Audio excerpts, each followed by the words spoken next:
ஆண்டவரும் அருமை இரட்சகருமாகிய இயேசு கிறிஸ்து நாமத்தினாலே உங்களுக்கு என்னுடைய அன்பின் வாழ்த்துக்களை நான் தெரிவித்துக் கொள்கிறேன்.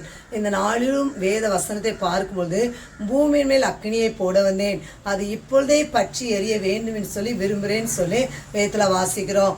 உங்கள் மீது போடப்பட்ட அக்கினி இன்னொரு காரியம் பார்க்கும்போது அது பதிலை கொண்டு வரும். நீங்கள் வேத வசனத்தை வாசித்து பார்க்கும்போது 1 ராஜாக்களின் புஸ்தகம் 18ஆம் அதிகாரம் பார்க்கும்பொழுது அங்கு சொல்லப்படுகிற காரியம் 37ஆம் வசனம் சொல்லுகிறது, 38ஆம் வசனம் சொல்லுகிறது. அப்பொழுது கர்த்தரிடத்தில் இந்த அக்கினி இறங்கி அந்த சர்வாக தகன பலியின் விறகுகளையும் கற்களையும் மண்ணையும் பட்சித்தது என்று சொல்லி வேதத்தில் வாசிக்கிறோம். அப்படின்னா நம்ம அக்கினி நமக்குள்ள இருக்கும்போது உங்களுக்குள் போடப்பட்ட அக்கினி என்ன செய்யுமா? பதிலை கொண்டு வரும். ஒரு எலியா என்ன மனுஷன் நம்மை போல பாடுள்ள மனுஷனா இருந்தாலும் அவன் மழை பெய்யாதபடிக்கு அவன் கருத்தாய் ஜெபம் பண்ணினான். அவனை எப்படின்னு அவன் ஜெபிக்கும் போது அக்கினி இறங்கினது.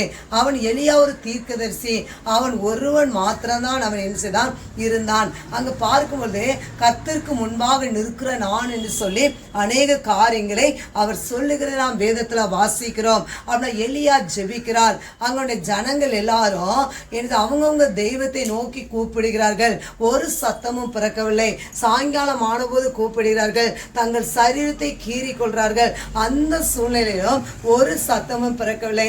அந்த எலியா அப்பதான் சொல்லுகிறார், சகல ஜனங்களை நோக்கி என் கிட்டே வாருங்கன்னு சொல்லி. அதே போல சகல ஜனங்களும் அவன் கிட்டே வருகிறார்கள். வந்து அங்க பார்க்கும்போது பலிபீடத்தை செப்பனிடுகிறார்கள். அடுத்தது பார்க்கும்போது 12 கோத்திரத்துக்கு அடையாளமாக 12 கற்களை அவர்கள் வைக்கிறார்கள். வச்சு அங்க விறகுகள்லாம் அடுக்கி அவங்க என்ன செய்றாங்க, அங்க குடங்குடமாய் தண்ணீர் ஊற்றப்படுகிறது. அந்த சூழ்நிலையில அங்க பார்க்கும்போது எலியா என்ன செய்கிறார், அவர் தேவனை நோக்கி கூப்பிடுகிறார். நான் அந்த காரியங்களை எல்லாம் உன்னுடைய வார்த்தையுடைய செய்தேன் என்று இன்றைக்கு விளங்கப்படும் என்று சொல்லி எலியா ஜெபிக்கிறார். அந்த ஒரு எலியாவின் ஜெபம் தான் அங்கு அக்கினி இறங்கி வந்து அங்கு பதிலை கொண்டு வந்தது. அப்படின்னா இன்றைக்கு நீங்க என் ஜெபத்துக்கு பதில் வரேன்னு சொல்லி நினைக்கலாம். நான் இவ்வளோ ஜெபிக்கிறேன்னு என் ஜெபத்துக்கு பதில்னு சொல்லி நினைக்கீங்களா?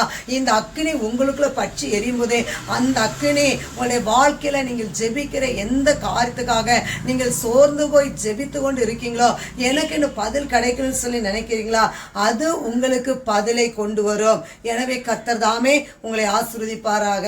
ஆமென்.